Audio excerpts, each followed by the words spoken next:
누가복음 17장 11절에서 19절까지 봉독합니다.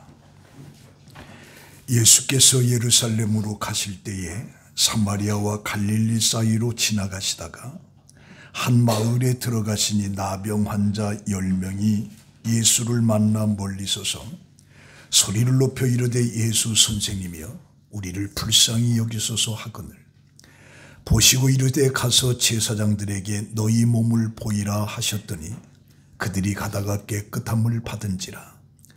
그 중에 한 사람이 자기가 나은 것을 보고 큰 소리로 하나님께 영광을 돌리며 돌아와 예수의 발 아래에 엎드려 감사하니 그는 사마리아 사람이라.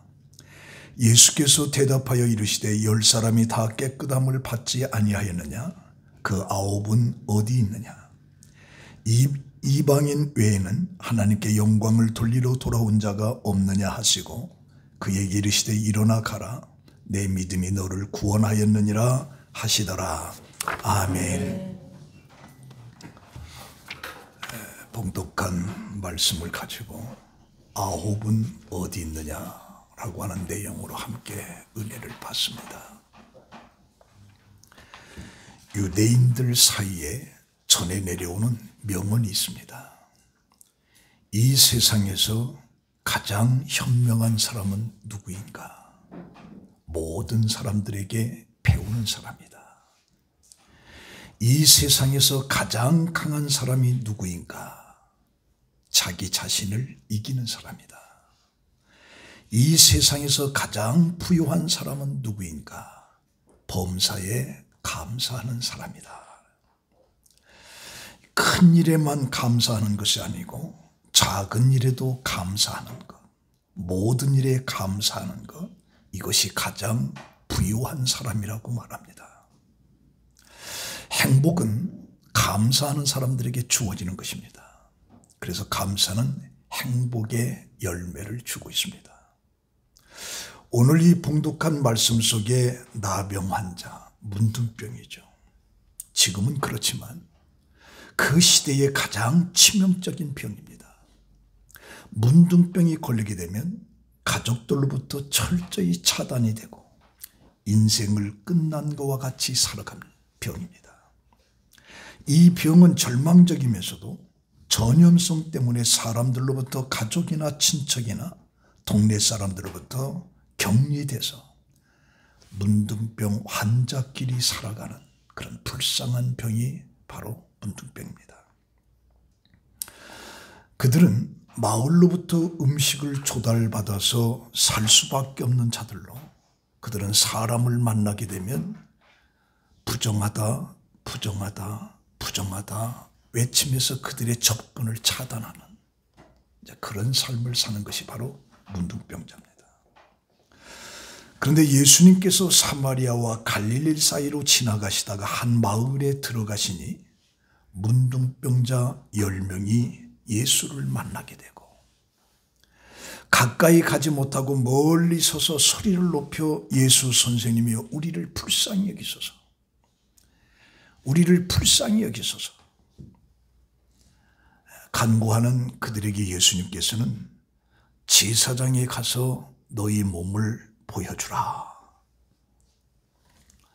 이 말을 듣고 10명의 문둥병 환자가 제사장에게로 가다가 자기들의 몸이 깨끗함을 받았다는 사실을 알게 됩니다.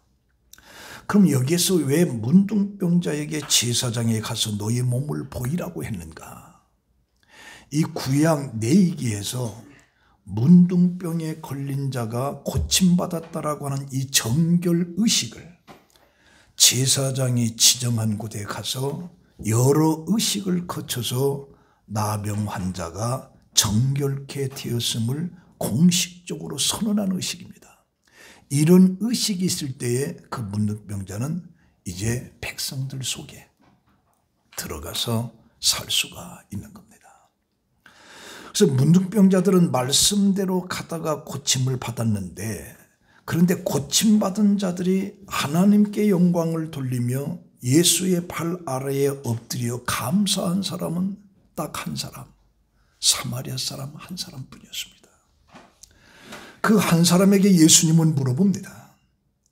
10사람이 다 깨끗함을 받지 아니했느냐? 그 9은 어디 있느냐? 이 이방인 외에는 하나님께 영광을 돌리러 돌아온 자가 없느냐? 당연히 고침을 받았으면 감사를 해야 하는데 사마리아 사람 하나만 와서 감사를 드리는 것에 예수님은 어떻게 이럴 수가 있는가? 의아한 마음을 갖게 되는 거죠. 9은 어디 있느냐? 감사를 해야 할 시간과 상황에서 감사가 없을 때 주님께서는 이런 슬픈 그런 모습을 우리에게 보여주고 있는 겁니다. 그래서 이 감사라고 하는 것은 데살로니가전서 5장 18절에 보면 범사에 감사라, 이것은 너희를 향하신 하나님의 뜻이다라고 했습니다. 에베소서 5장 20절에 범사에 우리 주 예수 그리스도의 이름으로 항상 아버지 하나님께 감사하며, 그래서 이 감사를 한다라고 하는 것은 하나님의 명령이고 그 말씀에 순종하는 것이 성도의 의무가 되는 것이고, 감사는 성도의 삶의 중심에서 우러나오는 진정한 표현이 돼야 된다.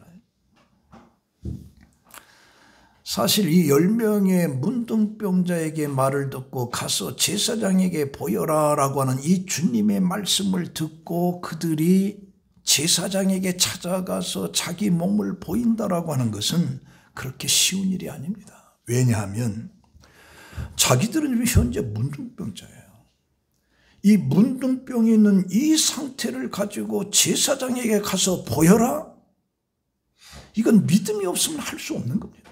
믿음이 하면 할 수 없어요. 자기가 고침받아서 이제 내 병이 나았구나 하는 상태를 가지고 제사장에 가서 자기 몸을 보여준다라고 하는 것은 우리가 할 수 있는데, 지금 자기들은 문둥병 상태에서 예수님의 말씀에 가서 보여라니까 가서 보인다라고 하는 게 쉬운 게 아니다. 그리고 이것을 갖다가 자기 몸이 지금 문둥병 상태인데 이 상태를 가지고 사람들 앞에 나아갔다가 무슨 화를 당할지 모른다. 그러나 10명의 문둥병자는 예수의 말씀에 감동을 받고 순종을 하면서 예수의 제사장으로 가는 길에 고침을 받은 거예요. 그들은 너무 기쁜 거예요. 서로 얼굴을 부비며 살을 꼬집으며 가족들을 만날 수 있다는 마음에 그들은 집으로 달려간 겁니다. 그래서 이게 믿음이라고 하는 것은 순종과 함께 역사하는 것이죠. 믿음이 있으면 순종이 있고 순종이 있으면 믿음이 있다. 그래서 믿음이 없는 곳에는 절대로 순종이 있을 수가 없습니다. 순종이 없는 사람은 절대로 믿음이 있다라고 얘기해서는 안 돼요. 그래서 믿음과 순종은 같이 있는 거죠. 그래서 제사장에게 가서 보여주라. 그 말을 그들은 100% 믿고 순종한 거예요. 간 거예요. 가다가 고침받은 거예요. 그런데 그 고침을 받은 그들이 한 사람 외에는 그 9명은 감사를 다 잊어버렸어요. 그래서 이 사건 속에서 90%는 은혜를 모르는 사람이 돼버린 거예요.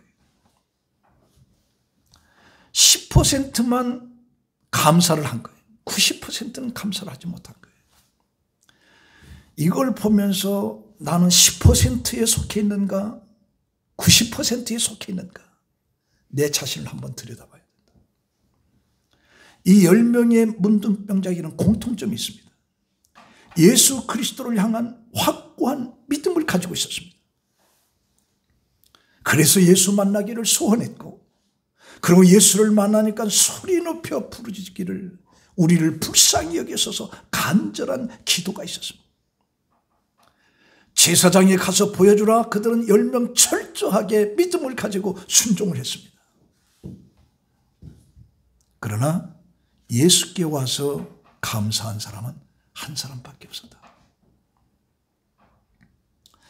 그러면 이 문둥병자가 한 사람이 와서 감사를 했는데, 그렇다면 우리는 이 10%의 10명 중에 한 명인 이 문둥병자의 이 감사를 보면서 우리는 무엇에 감사를 해야 될 것인가? 첫 번째로 구속의 은혜를 생각하면서 우리는 감사를 해야 됩니다. 성경에서 문둥병은 죄를 상징합니다. 모든 죄는 문둥병으로 표현을 해주고 있습니다. 그래서 우리는 죄로 인해서 심판과 멸망을 받을 수밖에 없는 존재인데, 그런데 예수 그리스도가 십자가에 우리 죄값을 대신해서 거룩한 피를 흘리시고 우리 죄를 깨끗하게 사해 줬다라고 하는, 죄로부터 내가 사함을 받았다라고 하는 이 사실을 통해서 우리는 진정한 감사가 있어야 됩니다. 독일의 한 지방에서 끔찍한 범죄가 일어났습니다. 지스로 고들스키라고 하는 한 청년이 자신의 친구들을 불러서 조직을 만들고 그리고 외딴 지역을 돌면서 강도짓을 벌였는데, 한 농장에서 9명이나 죽이는 범죄를 저지른 겁니다. 그 집은 하벨만 씨라고 하는 건데, 그 하벨만 씨의 농장에 가서 하벨만 씨를 포함해서 10명의 가족들이 있는데 그 강도들이 그 10명을 다 죽였어요. 근데 다행히 이 하벨만 씨는 권총을 4발을 받으면서도 그는 살아났던 겁니다. 이 범죄자 고들스키는 이후에 체포돼서 무기징역 선고를 받습니다. 그래서 감옥에서 자신의 죄를 뉘우치고 고들스키는 20년 만에 모범수로 석방할 기회를 맞게 되는데, 그가 사회에서 활동한 연고도 없었고 후견인도 없었기 때문에 당국은 석방을 보류할 예정이었습니다. 그런데 이 소식을 들은 하벨만 씨가 내가 후견인이 되겠다. 그래서 이 고들스키를 석방시켜달라고 하는 탄원서를 이 하벨 씨가 낸 거예요. 그리고 탄원서의 마지막에서 하벨 씨는 자신이 왜 이 고들스키를 용서해 주었나라고 하는 그 이유가 있는데, 그 이유가 이렇게 기록이 되어 있습니다. 그리스도께서 저의 죄를 위하여 죽으셨고 저를 용서하셨습니다. 저희 가족은 비참한 일을 겪었지만 모두 천국에 갔습니다. 그런데 제가 그 사람을 용서하지 못할 이유가 뭐가 있겠습니까? 그러면서 탄원서를 내서 그가 석방이 된 거예요. 용서는 쉬운 일이 아닙니다. 하지만 예수 그리스도가 나 같은 죄인을 용서했기 때문에 우리도 용서해 줘야 된다라고 하는 사실입니다. 그래서 시편 103편 2절에 너희는 여호와의 은택을 잊지 말지어다 라고 할 때 이 감사가 니벤보로 되어 있습니다. 니벤보로. 이 감사는 기억해야 됩니다. 그러니까 내가 죽을 수밖에 없는 죄를 지은 죄인인데 예수 그리스도가 나를 위해서 십자가에 죽으심으로 내 죄를 다 사해줬다라고 하는 이 사실을 내가 기억하게 되면, 잊어버리지 않게 된다면 우리는 언제든지 감사할 수가 있다는 얘기죠. 그래서 하나님이 우리를 위해서 하신 일, 예수 그리스도가 나를 위해서 십자가에 처절히 죽어간 그것을 우리는 기억하는, 그러면 감사가 돼요. 한 해를 돌이켜보면서 하나님이 베풀어 주신 놀라운 일들을 기억하는 거죠. 그래서 로마서 5장 8절에 보면 우리가 아직 죄인 되었을 때 그리스도께서 우리를 위하여 죽으심으로 하나님께서 우리에 대한 자기의 사랑을 확증하셨다. 얼마나 나를 사랑했는지 자기 아들을 십자가에 달려 죽게끔 한 그 사실이 하나님이 나를 사랑했다라고 하는 확증이다. 확증. 이것에 우리는 감사가 돼요. 감사가. 에베소서 2장 1절에 그는 허물과 죄로 죽었던 너희를 살리셨도다. 에베소서 2장 11절에 그러므로 생각하라는 거죠. 이제는 전에 멀리 있던 너희가 그리스도 예수 안에서 그리스도의 피로 가까워졌느니라. 그래서 나는 용서받았다라고 하는 것을 기억하면서 우리는 일생을 감사하면서 사는 거예요. 용서받았다라고 하는 것을 기억하지 아니하면 우리는 감사를 잊어버리는 거예요. 두 번째는 여기까지 인도해 주신 하나님께 감사해야 돼요. 여기까지 인도해 주신 하나님. 우리가 삶을 돌아보면 또는 한 해를 돌이켜보면 감사할 일이 너무 많습니다. 손가락으로 접어보면서 생각해 보시기 바랍니다. 감사하는 일이 많은지 아니면 원망하는 일이 많은지, 그리스도인의 삶이라고 하는 것은 어떤 환경 속에서도 감사하는 것이죠. 종교개혁자 말틴 루터가 이런 고백을 합니다. 저는 하나님이 저와 우주 만물을 창조하셨음을 믿습니다. 하나님이 제 몸과 제 영혼을 그리고 제 몸과 영혼을 가질 수 있는 일체의 능력까지도 저에게 주셨고 여태껏 보존도 해주셨습니다. 하나님은 저에게 양식과 의복, 가정과 가족, 날마다 일할 터전과 그날 제가 필요한 것을 다 허락해 주셨습니다. 하나님은 또한 제가 위험에 처했을 때 보호하시고 모든 악에서 지켜주셨습니다. 하나님은 도무지 제가 이런 은혜를 받을 자격이 없음에도 불구하고 이 모든 일을 순전히 아버지 하나님의 선과 자비하심 때문에 행하셨습니다. 그러므로 저야말로 하나님께 감사하고 찬양을 드리고 섬기고 순종해야 마땅합니다. 이것은 한치의 오차도 없는 진실입니다. 달무드에 지혜로운 이야기가 하나 있습니다. 어떤 라비가 나귀를 타고 닭 한 마리를 그리고 등불 이 세 가지를 갖고 천막을 싣고 여행을 떠난 거예요. 근데 가도 집이 없고 해는 저무라 하는 수 없이 길 옆에다가 천막을 치고 나귀와 닭을 천막에 묶어놓은 거죠. 닭을 가지고 다니는 이유는 그 새벽에 꺾여 하면 날이 샜구나 라고 하는 것을 알기 위해서 닭을 가지고 가는 거죠. 알람 역할을 하는 거예요. 근데 라비가 이 천막 속에서 등불을 켜고 성경을 보는데 갑자기 강한 바람이 불어치면서 등잔대가 넘어지고 그만 불이 꺼지고 말았어요. 할 수 없이 성경을 덮어놓고 기도를 하고 잔 거예요. 아침에 일어나 보니까 맹수들이 나귀와 닭을 다 갈갈이지는 다 없어버린 거예요. 이걸 보고서 이 라비는 기가 막힌 거죠. 이제 짐승이 다 없어졌고 타고 갈 것도 없고 아무것도 없는 거예요. 절망할 수밖에 없는 건데 그때 눈을 떠서 보니까 그 저마침에서 한 부락 동네가 있는 거예요. 저녁에는 몰랐던 거예요. 그래서 그 동네에 들어가 보니까 온 동네가 야단 법석이 난 거예요.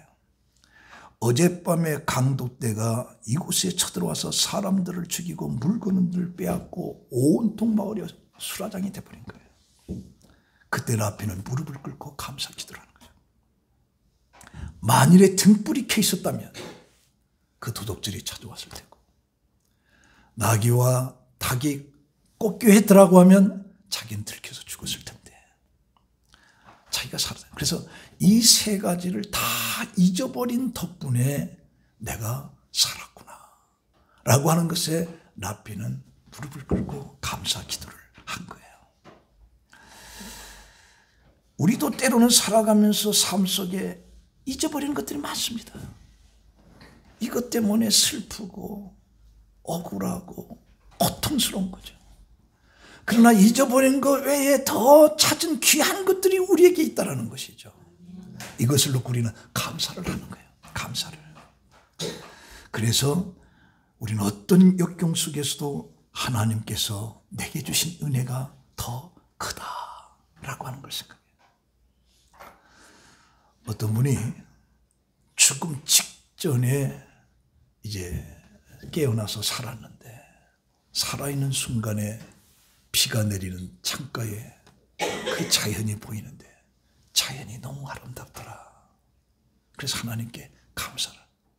그러니까 내가 이렇게 살아있다라고 하는 이 사실 자체도 감사한 거죠. 감사한 거죠. 세 번째는 감사는 풍요로운 삶으로 우리를 인도하신다. 감사. 감사를 하는 사람은 절대로 교만하지 않습니다.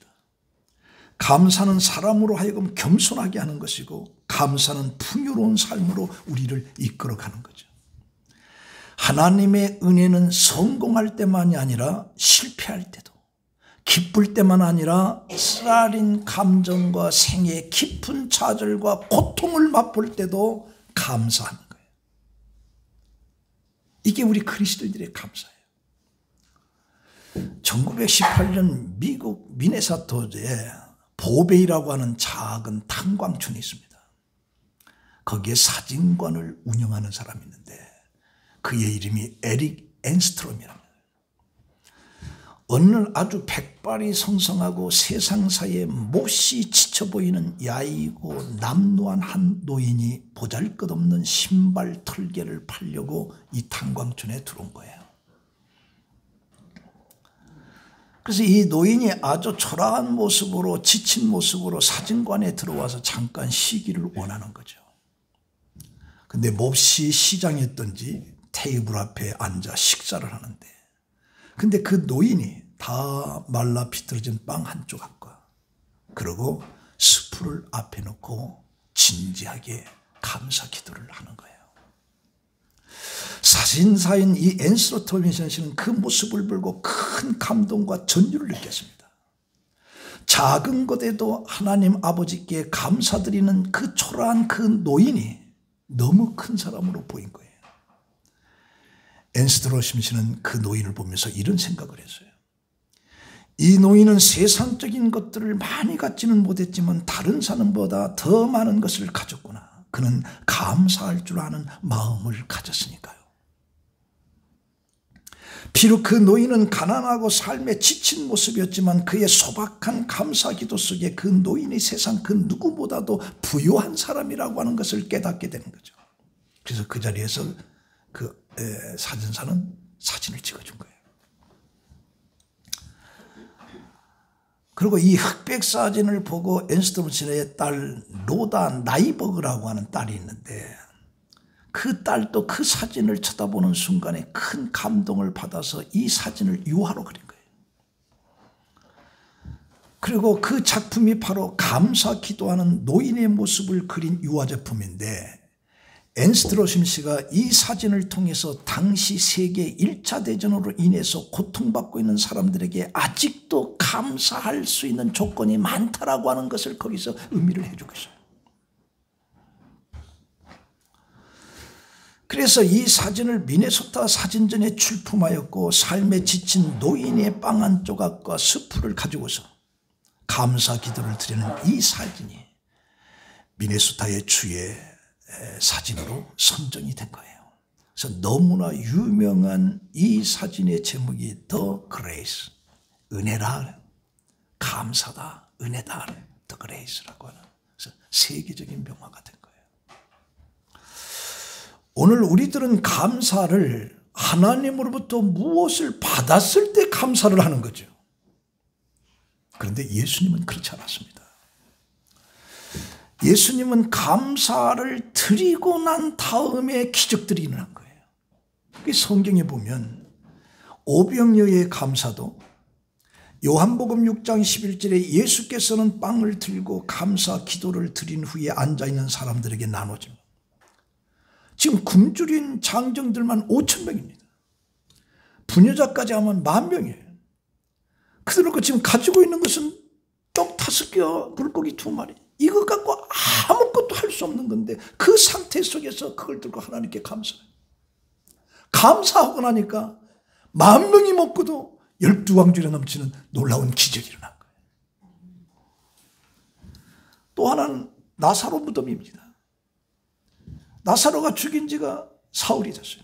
그래서 요한복음 11장 41절에 보면 돌을 옮겨놓으라.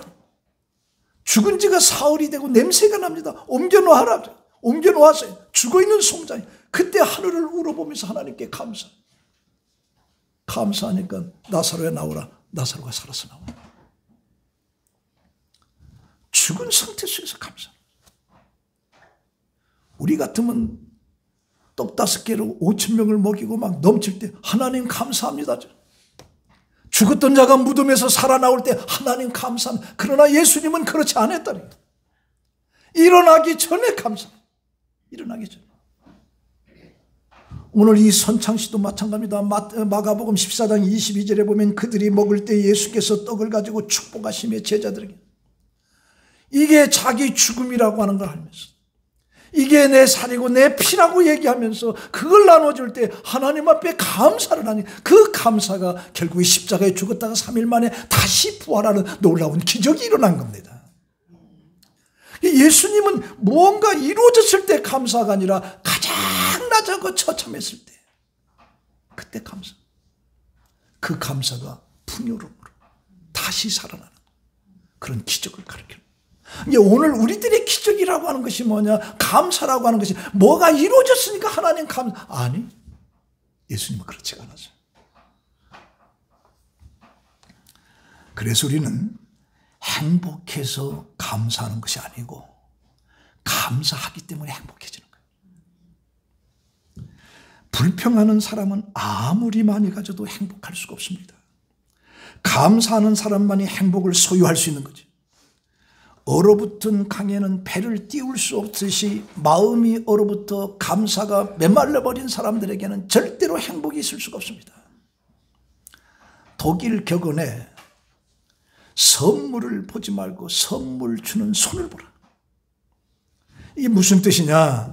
내가 받은 선물의 가격을 보지 말고 나에게 선물을 준 사람을 보라는 것이죠. 세상의 많은 만물을 볼 때도 마찬가지입니다. 만물이 보여주는 표면적인 모습만 보지 말고 이 만물, 우주 만물을 창조하시고 스스로 통치하시는 그 하나님의 손을 보라는 거죠. 감사가 돼. 감사. 제가 어느 책을 보다 보니까 의미 있는 얘기가 하나 실렸는데 한 소녀가 산길을 가다가 나비 한 마리가 거미줄에 걸려서 발부둥 치는 걸 본 거예요. 소녀는 그 나비가 너무 불쌍해서 가시덤불을 채치고 들어가서 거미줄에 걸려있는 나비를 구해준 거죠. 그 나비는 춤을 추듯 홀홀 날아갔지만 소년의 팔과 다리는 가시에 찔려 붉은 피가 흘렸죠. 그때 멀리 날아갈 줄 알았던 나비가 순식간에 천사로 변하면서 소녀에게 다가왔어요.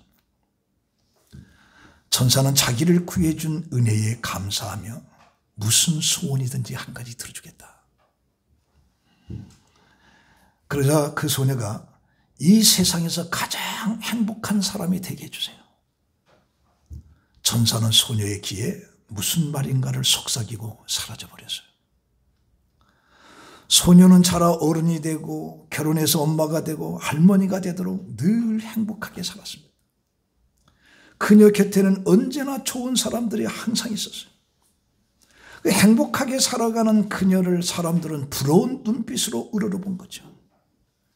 그래서 세월이 흘러 예쁜 소녀가 백발 할머니가 되어서 임종을 눈앞에 두었을 때 사람들이 할머니에게 행복하게 살 수 있는 비결이 무엇입니까? 라고 물어본 거예요. 그때 할머니는 웃으시면서 이렇게 말을 합니다. 내가 소녀였을 때 나비 천사를 만났어. 그 천사가 나를 평생 행복한 사람이 되게 해줘서 그때 천사가 내게 이렇게 속삭였지. 구해줘서 고마워. 내가 소원을 들어줄게. 그러면서 무슨 일을 당하든지 감사하라. 무슨 일을 당하든지 감사만 해라. 그러면 당신은 평생 행복하게 될 것이에요. 그때부터 무슨 일이든지 감사했더니 정말 평생 행복했어. 사실은 누구든지 만족할 줄 알고 매사에 감사하면 행복을 주시지. 그래서 감사는 내가 행복해서 형통해 서는 게 아니고 감사할 때 정말 행복이 나에게 찾아오는 거예요. 나에게 찾아오는 거예요. 그리고 이 감사는 성경의 명령입니다. 명령, 의무예요. 이건 해도 되고 안 해도 되는 게 아니에요. 그래서 하나님의 명령이기 때문에 우리는 어떤 상황 속에서 우리는 감사를 해요. 이건 선택이 아닙니다. 감사는 결과가 아니라 원인이에요. 원인. 그래서 우리가 삶 속에 항상 감사할 때 감사는 우리에게 놀라운 축복으로 이끌어주게끔 되어 있습니다. 자, 오늘 이 말씀 가지고 결론 맺습니다. 그레이터 굿 사이언스라고 하는 이 센터가 2014년에 존 템플턴 재단의 지원으로 감사과학과 실천의 확장이라고 하는 프로젝트를 시작했습니다. 그 수년이 걸쳐서 거의 400만 달러의 연구 지원금을 대학 교수라든가 또 박사학위를 받은 연구원이라든가 대학원생들에게 미국 전역에 있는 연구자들에게 배분을 했어요. 그리고 이들의 연구가 감사는 심혈관계 건강에 미치는 유익, 그리고 감사는 모든 사람들과의 관계에서 차지하는 역할, 그리고 감사는 신경과학 등 분야에 넘치는 기념비적인 것을 발견했는데, 이런 노력으로 감사가 개인과 가족, 이웃과 학교, 직장, 어쩌면 나라까지도 뒤바꿔줄 수 있는 엄청난 힘이 감사에 있다라고 하는 결론이 나온 거예요. 감사는 이렇게 엄청난 힘이 있습니다. 그 심리학계에서도 연구, 의학을 통해서 지금 하나하나 발견되는 거예요. 나라까지도 바꿔놓을 수 있다. 부부가도 자식과의 관계도 친척과 모든 관계도 감사가 완전히 바꿔놓을 수 있다라고 하는 거예요. 감사는, 그래서 주님께서 감사는 명령을 해서 밤사이 감사, 이건 너희를 향하신 하나님의 뜻이다. 우리가 많이 가지면 감사할 수 있을까? 세상에는 남보다 많이 가지고도 감사하지 못하는 사람들이 너무 많습니다. 내 일상에 너무나 평범하고 작은 것들에 대한 감사할 줄 알 때 그 소박한 감사를 통해서 하나님의 놀라운 은혜를 나타내시게끔 되는 거예요. 하나님께 영광을 돌리며 돌아온 그 사마리아 사람 그 한 사람에게 예수님께서 하신 말씀이 일어나라. 내 믿음이 너를 구원하였느니라. 10명이 고침받았지만 내 믿음이 너를 구원하였느니라고 하는 이 말을 들은 것은 이 사마리아 사람 한 사람밖에 없어요. 한 사람. 감사는 너를 구원하였다. 감사는 믿음과 떼어놓을 수 없는 거예요. 우리 성보험교회 여러분들의 삶 속에는 이 감사가 끊임없이, 그래서 그 감사를 통해서 여러분들의 삶에 어두웠던 것들이 치유가 되고 정말 행복한 감사가 뛰어넘치는 그런 역사가 있기를 예수의 이름으로 축원합니다. 기도하겠습니다. 하나님, 범사에 감사하라. 너희를 향하신 하나님의 뜻이라고 그랬습니다. 우리는 나에게 좋은 것들이 이루어질 때에 우리는 그때서 마지못해서 감사하는 경우가 많았습니다. 그러나 우리 예수님께서는 그런 것들이 일어나기 전에 가장 어렵고 가장 낮아졌을 때 감사를 통해서 기적이 일어나는 것을 우리에게 보여주었습니다. 그렇다면 오늘 우리도 믿음의 사람이 돼서 내가 원하였던 것이 이루어지지 않았다 할지라도, 내가 소원했던 것이 그르쳤다 할지라도 우리는 그 상황 속에서 감사할 수 있는 믿음의 사람이 되어 그 감사로 우리의 모든 것들이 회복이 되는 그런 축복의 삶을 사는 우리 모두가 되게 하여 주시옵소서. 예수님의 이름으로 기도합니다. 아멘.